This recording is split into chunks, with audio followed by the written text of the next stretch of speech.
رسول اللہ صلی اللہ علیہ وسلم نے فرمایا کہ جو یہ کلمہ ایک دفعہ پڑھے تو اللہ 20 لاکھ نیکیاں عطا کرے۔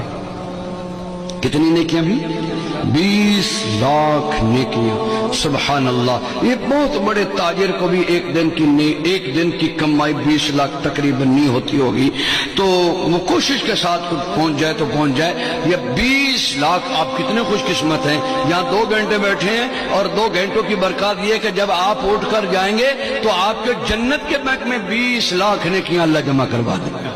وہ کلمہ کیا ہے؟ سارے پڑھیں، بسم اللہ الرحمن الرحیم، لا الہ الا اللہ وحدہ لا شریک لہ احدا صمدا لم یلد ولم یولد ولم یکن لہ کفوا احد۔